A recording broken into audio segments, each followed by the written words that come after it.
Halo Sobat Kompas TV, saatnya kita update 3 berita terpopuler yang terjadi pada hari ini, Jumat 31 Januari 2025.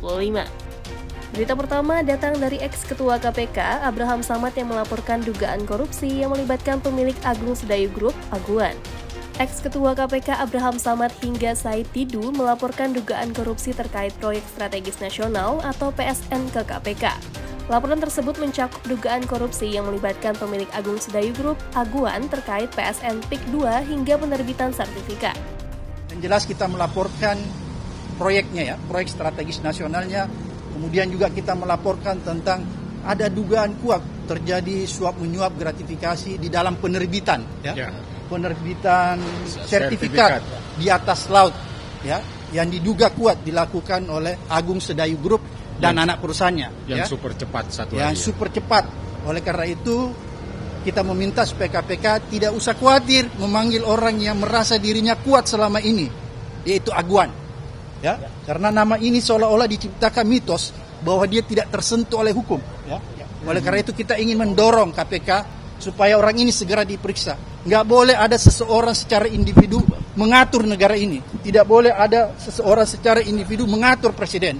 Oleh karena itu tegas sikap kita semua bahwa kita meminta KPK untuk segera melakukan penyelidikan, investigasi lebih cepat terhadap kasus proyek strategis nasional dan yang berkaitan dengan proyek-proyek strategis nasional yang ada di PIK 2. Berita kedua, Mendikbud Abdul Muti menjelaskan perbedaan sistem SPMB domisili dan sistem zonasi dalam penerimaan peserta didik baru pada tahun 2025. Menteri Pendidikan Dasar dan Menengah Abdul Muti mengungkapkan bahwa sistem penerimaan murid baru atau SPMB akan menggantikan sistem zonasi dalam penerimaan peserta didik baru atau PPDB pada 2025.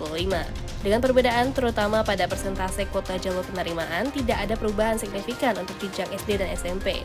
Namun sistem domisili memungkinkan siswa dari kabupaten atau kota berbatasan dalam satu provinsi untuk bersekolah di daerah tetangga. Langkah ini diambil untuk memberi kesempatan lebih luas bagi siswa dalam memilih sekolah. Jadi sekali lagi kami tidak lagi menggunakan term zonasi ya.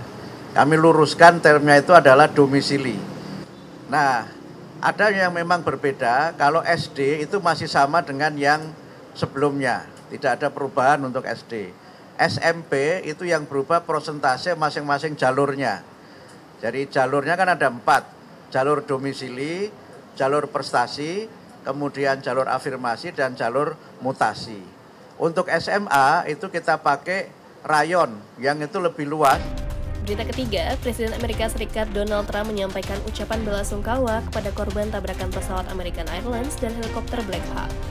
Sebelum menyampaikan ucapan belasungkawa, Presiden Amerika Serikat Donald Trump sempat meminta momen hening sejenak untuk menghormati korban tabrakan pesawat American Airlines dan helikopter Black Hawk. Dalam kesempatan yang sama memberikan apresiasi terhadap tim pencari dan penyelamat yang telah tanggap untuk berusaha mencari korban. Before 9 p.m. last night, an American Airlines regional jet carrying 60 passengers and 4 crew collided with an Army Black Hawk helicopter carrying 3 military service members over the Potomac River in Washington, D.C. And I have to say the local, state, federal, military, including the United States Coast Guard in particular, they've done a phenomenal job. So quick, so fast. It was mobilized immediately. Sadly, there are no survivors.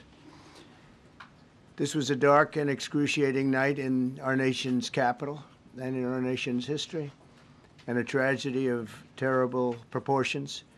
As one nation, we grieve for every precious soul that has been taken from us so suddenly, and we are a country of we are in mourning.